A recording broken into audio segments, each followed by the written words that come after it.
Hey, what's going on? It's your boy BT, and I came here to talk some boxing with the thousands of True School Sports subscribers. Now, I wanted to talk about this whole Tyson Fury changing trainer situation with Ben Davison because it is quite interesting, because when Tyson Fury, when he went through his battle with depression and he got back into boxing, Ben Davison is kind of the guy that nurtured him back into being in a state to where he can compete at that top level. He got him ready for that big Deontay Wilder fight, right? So a lot of people, when Ben Davison was Tyson Fury's trainer, a lot of people criticized Ben Davison because they said, "Oh well, what does he know about boxing? He's only 26 years old. He's a young trainer. He can't possibly teach Tyson Fury anything new about boxing." But I don't think his success as a trainer had nothing to do with teaching Tyson Fury how to technically improve in the ring. It had more to do with him being able to manage his very up and down personality, and he did that probably better than any trainer he's ever had. So I think Ben Davison deserves a big amount of credit for that. Now, I'm a bit confused as to why he's switching trainers before a fight with Deontay Wilder because, like, I know Tyson Fury and Dominic Breazeale are not the same caliber of fighter, so I'm not suggesting that, but like, Dominic Breazeale did the same thing when he fought, right before he fought Deontay Wilder. He got a new trainer. He left Manuel Robles to go with Virgil Hunter, which was one of the stupidest things of all time. And he got brutally and thoroughly stopped in the first round, and with Tyson Fury making this move, leaving Ben Davison to go to the Sugar Hill and the Kronk people, I'm not saying it's a bad thing, but like the first thing I thought in my mind when I heard this was how Dominic Breazeale switched trainers, and he went to Virgil Hunter right before the Wilder fight and got stopped. So like I'm not sure that Deontay Wilder is the kind of fighter you want to switch trainers. To go to a new trainer before you fight him again. I just don't think it's a good idea. But clearly, there's something that he knows that we don't about working with Sugar Hill and the Kronk boxing team, and he believes there's that extra bit of quality that they can get out of him in the ring that maybe Ben Davison couldn't get out of him in the ring, and that's why he's there. So I don't know.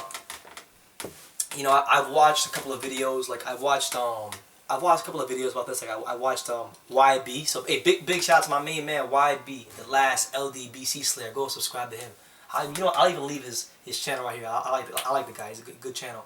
I was watching his video about this whole scenario with Fury and leaving trainers, and he was applauding it. Like he was saying Ben Davison is moist and he's soft, and that it's not gonna cut it, fighting Deontay Wilder a second time.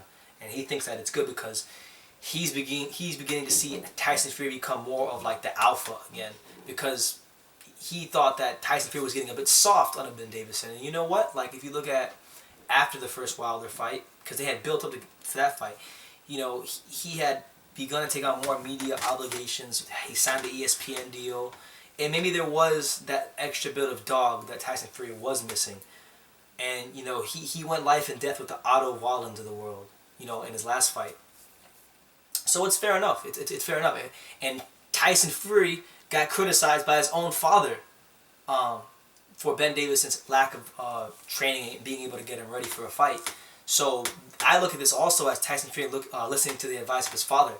So, listen. This fight to me is very hard to predict because, I think Tyson Fury is the better fighter, but I'm not going to sit here and disrespect Wilder. Deontay Wilder is becoming something special, and I know you guys don't want to hear that. And I know, like, the funny thing is, like, people always say I hate Wilder, which I don't. I just call his career out for what it is. It's been very padded. But I acknowledge that to beat him, if you're going to beat him, like, on paper, it's going to take a special performance of the highest order to beat him. Because Deontay Wilder's confidence, his punching power, his confidence in his punching power, his ability to set up his punching power, these are things that make him a great fighter. And, now he's seen Fury for 12 rounds, so he's going to know a bit more about how he can fight. So I look at him going back to Sugar Hill, going back to that Kronk boxing team, which he is familiar with, which he does have history with because he trained under the late, great Emmanuel Stewart, R.I.P. Emmanuel Stewart. I see this as him making an adjustment because if you look at like how Tyson Fury used to fight early in his career, he used to fight like go back and look how he fought Steve Cunningham. Steve Cunningham was basically a blown up cruiserweight fighting a heavyweight, and in some respects, I know he's 6'7", but in some respects, Deontay Wilder is a blown up cruiserweight fighting a heavyweight himself. You know, because this is a guy that, you know, I think when he fought Fury his first fight, he was only pushing about 205, 206 pounds. So, or 210 pounds. You know, he didn't weigh that much over the cruiserweight limit in the first fight. So, I think Tyson Fury is not gonna go into this fight trying to box and move like Ben Davison wanted him to. He's gonna go in there and he's gonna try to fight Deontay Wilder the same way he fought Steve Cunningham. He's gonna look to walk him down, break him up, fold him up, and stop him. Because that's what I know. That's what he believes he has to do. And to be fair, he kind of does have to do that because in the first fight he won clearly, and they robbed him. They robbed him. It was highway robbery. So he's trying to take it out of the judges' hands. He's trying to let there be no doubts and stop Deontay Wilder quickly and swiftly. And that's what I look at this move with the Kronk boxing team as for him. You know, it's kind of like it's a reformation of his boxing style.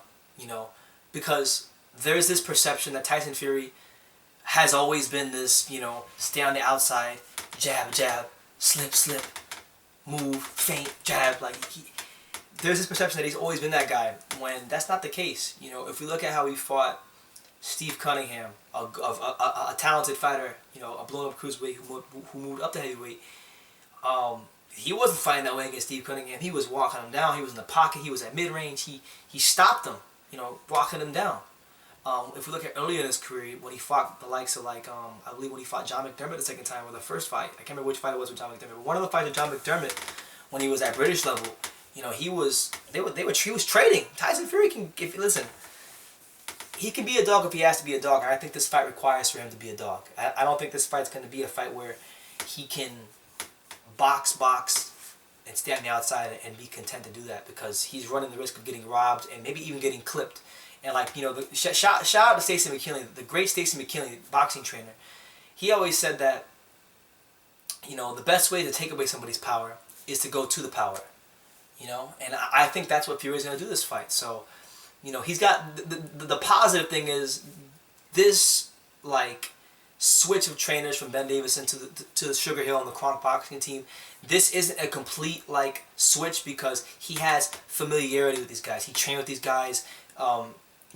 In some of the most formative years of his boxing career, his skills were shaped under Emmanuel Stewart, under Sugar Hill, with the Kronk boxing team. And he's just, you know, there was a lot of talk after the first Fury-Wilder fight of Wilder going back to basics, but this is Fury, in my humble opinion, going back to basics and trying to realign his boxing style to bring that dog out of him that he needs to beat Deontay Wilder with that exclamation point. So, you know, it was, listen, we got to give Ben Davison credit, because, like I've said, no trainer that Tyson Fury's had has been able to manage his personality quite like Ben Davison and get that much out of him. So he deserves credit for that. Hopefully for Ben, I hope that he continues to train fighters and be a figure in boxing, because he did a hell of a job with Tyson Fury and he is to be applauded for that. But I think this might actually wind up being the right move for Fury, because of the fact that he knows he needs to change something for this fight, and he's changing it. So fair play to him. It's his career, it's his prerogative, and he's going to do it whatever the hell he wants. But let me know what you guys think in the comments down below. What do you make of Ben Davison, you know, and Tyson Fury parting ways, and Tyson Fury going back to basics with Sugar Hill and the Kronk gym boxing team? Let me know in the comments down below. Make sure you guys take the time to subscribe, like I say in every single one of these videos. You can love me or you can hate me, but I'm just a kid from Daniel. So until next time, take care, guys.